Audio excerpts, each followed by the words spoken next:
On a hill in southern England, one arrow fell out of the sky, and 500 years of Anglo-Saxon England ended with it. October 1066. A ridge called Senlac, near a town that would forever be named Battle. Their king had just won a great victory in the north, only days before. He would lose everything before the sun went down, and it was decided not by numbers, but by a single exhausted shield wall that almost held. This is the story of the losing side. For 5 centuries, the Anglo-Saxons had ruled the land we now call England. By the year 1066, it was one of the richest and best governed kingdoms in Europe. But that January, the old king, Edward the Confessor, died without a son to follow him. He left behind an empty throne and 3 men who each believed it was theirs. The first was Harold Godwinson, the most powerful lord in England, crowned king within days of Edward's death. The second was Harold Hardrada, the fearsome king of Norway, a warrior who had fought from Constantinople to the North Seas. The third was William, Duke of Normandy across the sea, who swore that the crown had been promised to him. 2 invasions were now coming for Harold Godwinson, one from the north, one from the south, and he could not be in both places at once. All through the summer, Harold waited on the southern coast, watching for William's ships. He gathered the fyrd, the militia of free Englishmen, and held them ready for months. But the Norman wind never came, and the harvest could not wait forever. In early September, his supplies failing, Harold was forced to let the fyrd go home. And at the worst possible moment, the storm broke in the north instead. Harold Hardrada of Norway landed with a great fleet and a host of fierce warriors. He smashed the northern earls in battle and took the city of York. Anglo-Saxon England was being torn open from the top. Harold's answer was one of the most astonishing marches in medieval history. He gathered his housecarls, his elite household warriors, and raced north. He covered nearly 200 miles in only a few days, picking up men as he went. On the 25th of September, he fell upon the Norwegians at Stamford Bridge and caught them completely by surprise. The fighting was savage, but by the end of it, the great Viking army was destroyed. Harold Hardrada lay dead on the field, an arrow through his throat. It was a crushing total victory, the kind a king's whole reign is remembered for. The last great Viking invasion of England had been broken. Harold had saved his kingdom in the north, and he had no idea what was already happening in the south. Just 3 days after Stamford Bridge, the wind in the Channel finally changed. William of Normandy's fleet crossed the sea and landed unopposed on the southern coast. His men came ashore, built a wooden castle, and began to burn the countryside. The news rode north to Harold while he was still celebrating his victory at York. His army was exhausted, bloodied, hundreds of miles from where it was now needed. And yet Harold did the only thing his nature would allow. He turned and marched straight back. He drove his weary men south at the same furious pace, back across the length of England.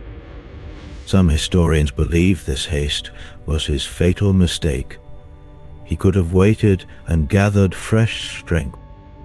If you enjoy these stories of historical downfalls, take 1 second to subscribe to the channel. Now, back to the day that ended Anglo-Saxon England. Instead, Harold rushed to meet William as fast as he could, gathering what men he could find on the road.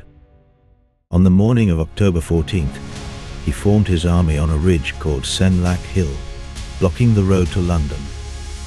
His soldiers locked their shields together into a wall, a solid hedge of iron and timber along the crest. It was the old Anglo-Saxon way of war, and on high ground it was terribly hard to break. Below them on the slope, William drew up his Normans. Archers in front, then foot soldiers, then mounted knights. The English had no real cavalry. They would stand and hold, and dare the Normans to come up and die. For hour after hour, that is exactly what happened. Norman arrows clattered harmlessly off the shield wall or sailed over it. Norman knights charged up the muddy slope and were hurled back, again and again. The shield wall held, bloodied, exhausted, but unbroken all through the long morning. And then a rumor ran through the Norman lines that Duke William himself had been killed. Part of his army wavered and began to flee back down the hill in panic. Seeing the enemy run, many of the English broke ranks and chased after them. It was the one thing they could not afford to do. William tore off his helmet, rode among his men, and showed them he was still alive. His knights wheeled around and cut down the Englishmen who had left the safety of the wall. Whether by accident or design, the Normans had found the only weakness in the line. Twice more they pretended to flee, and twice more drew brave men out to their deaths. With every false retreat, the great shield wall grew thinner and weaker. By late afternoon, the ranks around King Harold had been worn dangerously thin. Still the king stood beneath his banners, the dragon of Wessex and the fighting man. As long as Harold lived, the army had a heart and would not break. So William ordered his archers to loose high, sending their arrows raining down behind the wall. It was in that storm of falling arrows, the chroniclers say, that the king was struck. An arrow took Harold in the face or the eye.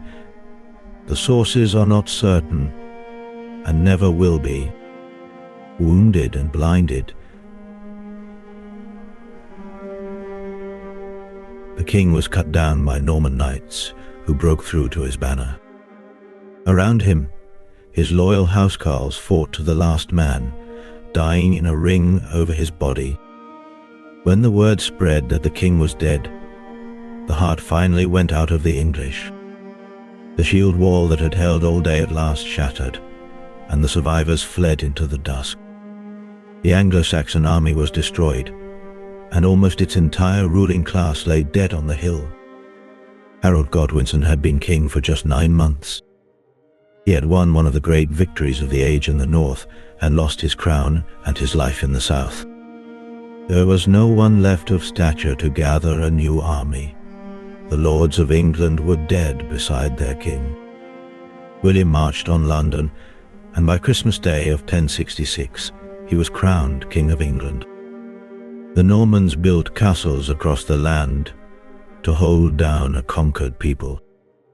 The old English nobility was swept away, their lands handed to French-speaking lords.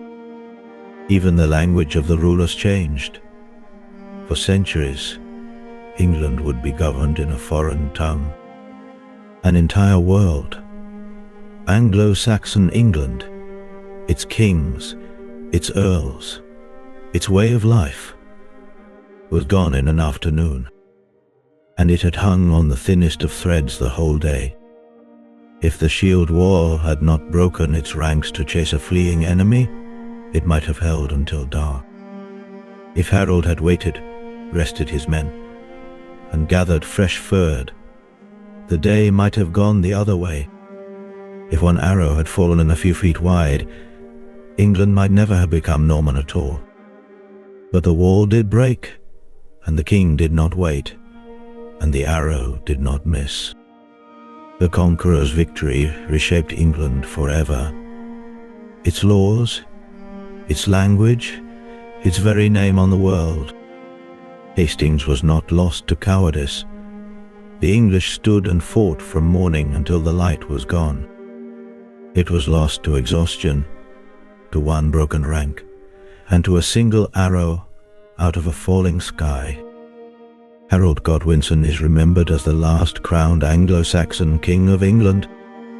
A kingdom 500 years in the making, ended in the span of a single October afternoon. History remembers the conqueror, but the ridge at Senlac belongs to the men who held the wall until their king fell. This has been the story of the losing side.